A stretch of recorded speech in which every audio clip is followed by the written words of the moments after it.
اوس به واورو د پولي پوري ډراما. د پولي پوري ډرامې په تېره برخه کې تاسو واورېدل چې شورا فیصله وکړه چې د کرونا د کمېدو په خاطر باید هیڅ قسمه غونډې او مراسم ونه شي تر څو خلک یو له بل څخه لرې پاتې شي. اوس به دا واورو چې د غره غاړه کې د من چاودنه په چا وشوه.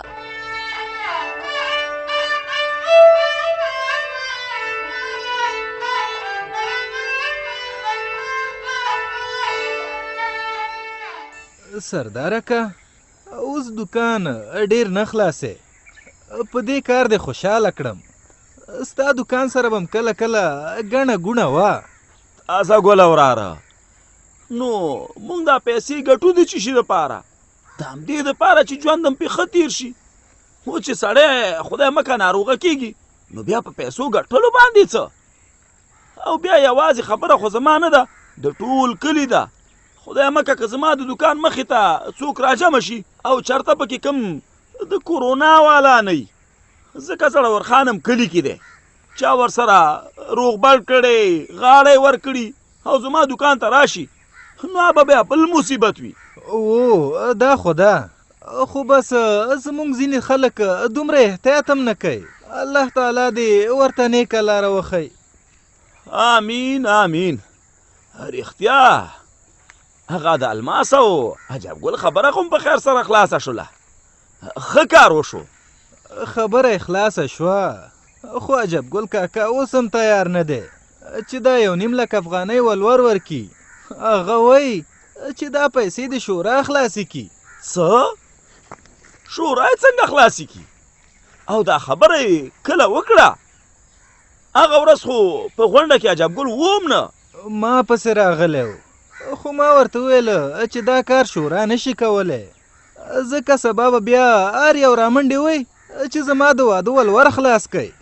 مونږ رواج ختمول غواړو، جوړول نه. او بیا د 1.5 لک افغانۍ نن سبا دومره څه نه دي.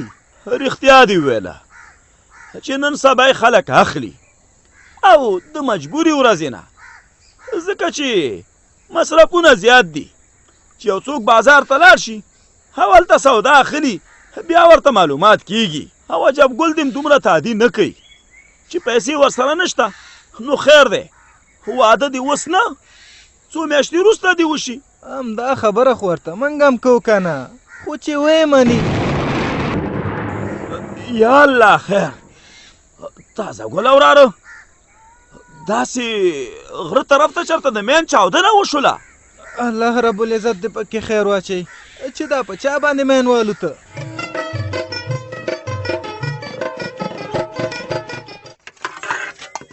شیرینې دا مړۍ مې درته راوړې ده، دا در واخله. زه در څخه بېرته ځم خپلې کوټې ته. چې ته ځې ډوډۍ دې ځان سره وړه، نه خورمه ډوډۍ. چې کرکه او نفرت رانه لرئ بیا لرې رانه اوسئ. نه ستاسو خواړه خورمه او نه اوبه، هسې م غواړئ چې مړه شمه، نو بیا خواړه راته ولې راوړئ؟ بسم الله دې سي، مړه دې ستا دشمنان سي. شیرینې مونږ خو غواړو چې خدای مکه په تا چې ونیسي. دا شیرینې سره دې څه بنډار جوړ کړی دی؟ مړۍ نه خوري، مړۍ مې ورته راواچوله، وایي نه یې خورمه، تاسو را سره ظلم کوئ. په رښتیا وایم که نه، دواړه راته یو ځای شوي یاستئ او بانه م راته پیدا کړې، ولې چې سنګینې سره مې ناسته شوې. نو دا وړه خبره ده، سنګینه په کورونا اخته ده په کورونا. شیرینې موږ ستا خیر غواړو، د ځان خیر غواړو، د دې ټول کلي خیر غواړو. خیر دی که په موږ دې زړه درد نه کوي، په ځان باندې رحم وکړه. دا وخت تا ته په کوټه کې پاتې کېدل او خوراک کول ډېر ښه دي. الله توبه توبه، روغه بني ادمه یمه، شکر دی نه ناروغي لرم، نه راکې نښې نښانې شته او دی را سره داسې کوي. و شیرینې، خو چې نښې نښانې در کې نه وي معلومه به شي که نه، داسې خو دې نه شو پرېښودلی. اوس ښه خبره دا ده، خپل خواړه وخوره او لږ ارام وکړه. هلته به بیا ښایسته ګل ته شودې هم ورکې، موږ سره هغه غم هم دی چې د هغه سره به څه کې.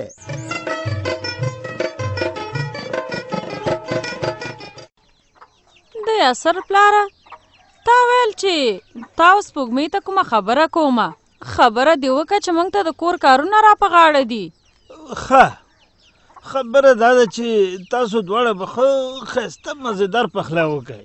ملک ماما زموږ پخلی خو هر وخت مزیداره وي. مزېداره وي خو لږ وي. دا ځل به غټ دیګونه پاخه کوئ، مطلب چې ښه پلو تیار شي، ځکه چې زه د خپلې ملکۍ اعلان کوم او خلک به راځي. تاسو به وریځې کور کې پاخې کوئ او په سالانوم هغه به موږ بیرون پوخ کړو چې د خلکو ته معلومات وشي چې ملک غني څومره سخي سړی دی. یعنې ملک ماما خلک به راځي؟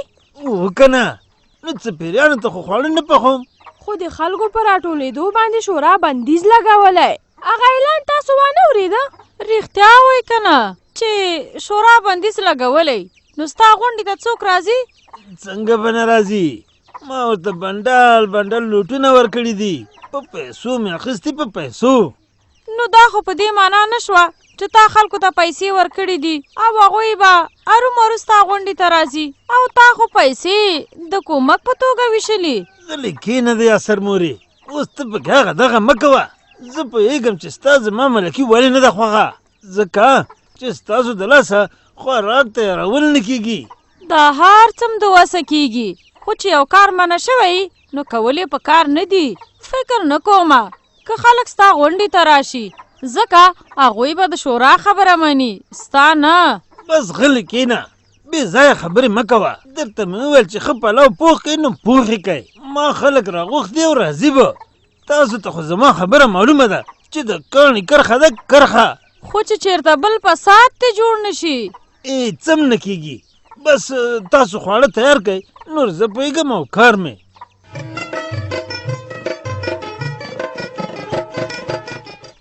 عابده زویه څنګه داسې فکر کې تللی؟ های های مورې، هغه یو سپیم لارو، هغه نم خلاص شو. ډېر ورپسې خپه یم. کله به چې ما ورته ډوډۍ اچوله نو مستي به یې کوله. هغه مستي زما سترګو ته ودرېږي. ستا د سترګو نه قربان شم زویه، خدا دې ټول د پلار د لاسه. او سپي پسې یوازې ته خپه نه یې، ته ورشه نازو وګوره، ساجد وګوره، هغوی هم پسې خپه دي، ژاړي ورپسې. ما خو د پلار ته ویله چې د دې کار نه تیر شه، دا د خطرونو نه ډک دی، غره ته مه ځه، خو نه یې منله. دا بد پلاره، اوس ورکه دې هلک ته جواب که نه. دا سپی یوازې د ده نه و، زما مو. زه هم ورپسې خپه یم، ورپسې دردېږم، کړېږم ورپسې، خو څه وکړم؟ اوس دا افسوس هېڅ ګټه نه لري چې تی کې. لاره مور مې رښتیا وایي، باید دا تا اول فکر کړی وی. دا سپی چې زموږ په کور کې اوس نشته، نو زه داسې فکر کومه چې ما یو خوږ ملګری د لاسه ورکړی، ګټه م ګټه ونه کړله او وفادار سپی هم پکې مړ شو. اوس دا خفګانونه ویل پرېږدئ. زه به د دې سپي پوښتنه م کومه او ښېګڼه به یم کوم. زما د مړ شوي سپي به ټول حساب الماس سره کېږي. که هغه ولور نه غوښتی نو زه به غره ته ولې تلم؟ سپی به مې ولې مړ کېده؟ د الماس غم پرېږده، د شورا غم کوه. اوس خو به شورا هم خبره شي چې تا په غره کې پټ کار کوو. د شورا د غم نه تاسو خلاص اوسئ. نو په دې باندې زه ښه پوهېږم. اول خو به ورته منکر شم، او که د منکرېدو موقع نه وه نو په دې باندې زه ښه پوهېږم. ورته به وایم چې موږ چکر ته تلي.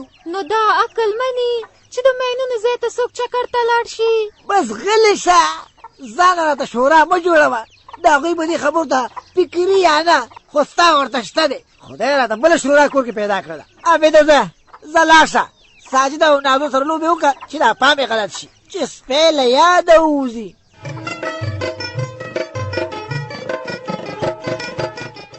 فی قلوبهم مرض، او په زړونو د دې منافقانو کې مرض دی د بې اتفاقۍ او د بېدینۍ. فی قلوبهم مرض، او په زړونو د منافقانو کې مرض دی. نام خدا نام خدا، هغه د له خیره سره ژبه دې پکې روانه شوه. څومره ښایسته ټکي وې، په رښتیا هم چې خدای تعالی د بنده خواري بس نه وړي. رښتیا بخملې انعام ګل ته خواړه ورکړي؟ و شودې مې ورته جوړې کې، هغه یې وخوړې او اوس ویده دی. عاطفه ورته کوټه کې ناسته ده. ما ویل زه به مې دا سبق زود کمه. ډېر دې ښه وکړه، ډېر دې ښه وکړه. وایم په اپیر دې رحمت شه، په کور کې د ناستې نه تا پیدا واخیسته. کاش چې شیرین هم سبق ویلی وې نو څه ګټه به یې اخیستې وه تېنه. په کور کې ایساره ده، زړه به یې بیا نه تنګېده. دا بیا هم څنګه زما غیبت شروع کړی دی؟ ستا غیبت نه کوو، خدای دې نه کي. شیرینې ستا د خیر خبره هم کوله. رښتیا وایي، په زړه کې شک ونه ساتې. هاو رښتیا وایي. تاسو او زما په هکله د خیر خبره فکر نه کوم چې تاسو زما د خیر خبره وکړئ. تاسو خو زما نه کرکه کوئ. کوټه کې م بندیوانه کړې ما، روغه جوړه ښځه یم او تاسو را سره دا ظلم کوئ. و شیرینې ته بې ځایه شکونه مه کوه. خدای مکه که د کرونا ناروغي تا کې پیدا شوه نو بیا به څه کوو؟ اوس دې پام دې کې خیر دی چې په کوټه کې بند دی. او دا چې ما ستا نوم اخیسته د بخملې سره، نو بخملې سبق ویل. ما ویل که تا سبق ویلی وې نو څومره به ښه وه. خو زه اوس هم ستلي راغلي نه دي. په ځای د دې چې د خلکو خبرو ته غوږ ونیسي، په چا شکونه وکړي، خپل ذکر اذکار وکړه، مونځ وکړه، خدای یاد کا او دا دعا کوه چې خدایه د دغې ناروغۍ نښې راکې پیدا مه کړې. څنګه ښایسته خبره یې درته وکړه. شیرینې بسم الله که له خیره سره ځان ته هم دعا وکړه او موږ ته هم.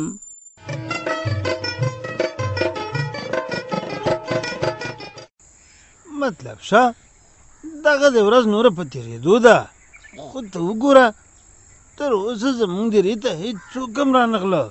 دا خلک لکه چې شورا منع کړي دي. ملک صاحب اندېښنه مه کوه، تر هغې چې زه تا ته لونګۍ جوړوم که نه نو خلک به م راورسېږي. ته به بیا له خیره سره ښه په روب داب کې خلکو ته خبرې وکړي. دا دی، ته دا لونګۍ په سر باندې کېږده. دغسې واه واه واه. یاره وایم ملک صاحب الله دې له بدو سترګو وساته. دا لونګۍ در سره ډېره ښایسته ښکاري. ته صبر وکړه چې زه در باندې یو څو چوپونه واچوم د نظر. مطلب شه ته اوس دا کارونه پرېږده، د خلکو غم کوه. نه نه ملک صاحب الله مکه، که ته راته د نظره شي نو بیا به زه څه کوم. صبر وکړه چې دم دې کړم. اوس به له خیره سره په تا باندې بد نظر تاثیر نه کوي. دا ډېر چوپونه مه اچوه. ښه ګورې چې د کرونا ورځې دي او رښتیا د دې نه نور تېر شه. د دې خلکو اول واخله چې ولې نه راځي، ورپسې ورشه.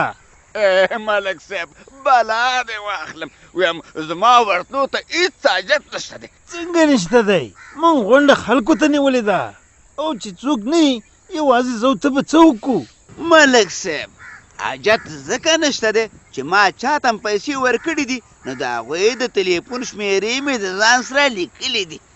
همدا اوس به هر یوه ته زنګ ووهم او ورته به ووایم چې د ملک صاحب غني غونډه ده، خپل ځانونه ورته راورسوئ. ښه سمه ده، دا کار هم وکړه. ښه صبر چې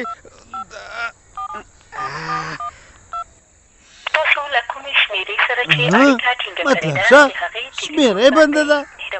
ملک صاحب خیر دی، اوس به بل چاته زنګ ووهم، معلومات به وکړو که نه.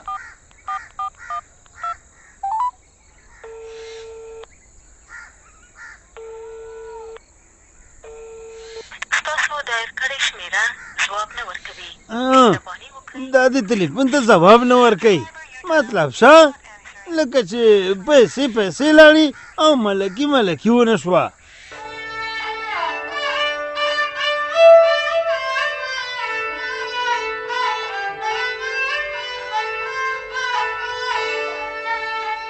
دا وه د پولې پورې ډرامه چې تاسې واورېده. په دې هیله چې ستاسې د خوښۍ وړ به ګرځېدلې وي. ډرامه کې مو واورېدل چې سردار اکا تاکید په دې لري چې عجب ګل د ولور پیسې نه لري نو باید خپل زوی ته واده وروسته وکړي. نو کله که یو کس د عجب ګل په څېر ناتوانه وي نو هغه ته څه کول پکار دي؟ په دې هکله به تفصیلي راپور د پولې پورې په پروګرام کې واورئ. که غواړئ چې له موږ سره خپل نظر یا وړاندیز شریک کړئ په دې شمېرو را سره اړیکې ونیسئ: 0